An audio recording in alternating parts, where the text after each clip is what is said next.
be accomplished according to the pattern that was revealed. Why is God so meticulous about patterns, about dimensions? Are you with me? The reason is because if you build it in such a way that it doesn't comply with pattern, God will not be able to, it won't be able to trap God, but it will trap something else. I know you don't understand what I'm talking about. If I have any other session in this meeting, we'll go deeper. Then I will show you that Jesus, in the book of Matthew, chapter 16, he made a statement. He says, upon this rock I will do what? Build my church. And the gates of Hades shall not prevail against it. As we go on in the lecture, you are going to see how God builds. Even though Jesus is the one building, he will not come physically to build. He will build through men. So, but those men will need to keep the prescription of the pattern. Because if by any means the pattern is manipulated, what will happen is that something else will possess what we are building. So there are two options of what can result if we build his church as mason builders and he's the civil engineer that is in charge of the site. If we alter the dimensions, what we will have will not be the church.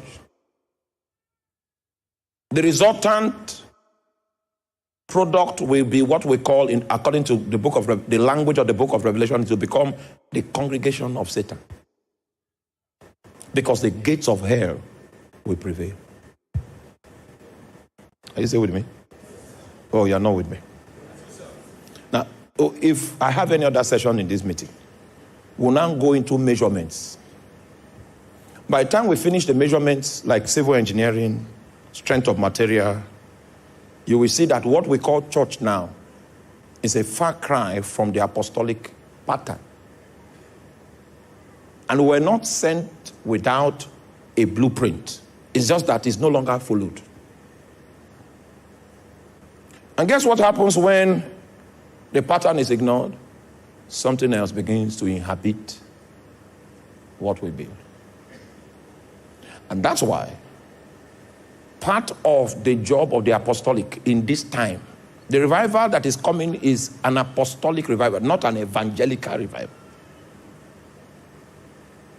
Because what we had previously was an evangelical revival. It brought so many people into the body of Christ, and it's still bringing.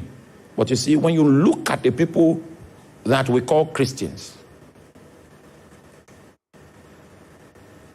the marks of the transformation that comes from Christ is not established in them. The reason is because we manipulated the pattern, the measurements. So what we intend to do is to restore those measurements so that we can get the product that Jesus had in mind. Are you still with me? So in those days, and I don't want to go deeply into the technology of how the building was done such that it could not trap any other spirit apart from God. The building was done in such a way in the Old Testament that it captured the dimensions of human servants. It captured the dimension of angelic servants. So in the book of Luke chapter 1, where you see that Zechariah came to offer incense and he had an encounter with Gabriel, it is expected because the temple was built to capture the offices of men, to capture the offices of angels. And the Holy of Holies was built to capture the office of cherubims and to capture the office of God. So that if God leaves his throne and enters into the temple, he won't know that he changed realm. Because this, do you understand it?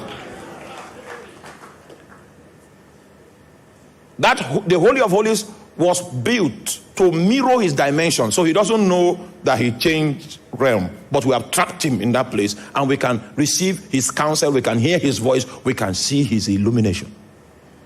So that was how it was in those days, and I don't have time to go deeper. It's not for today. When Jesus came, the presence of God that was in the temple left the temple and now had his abode in him. So there was a transition from the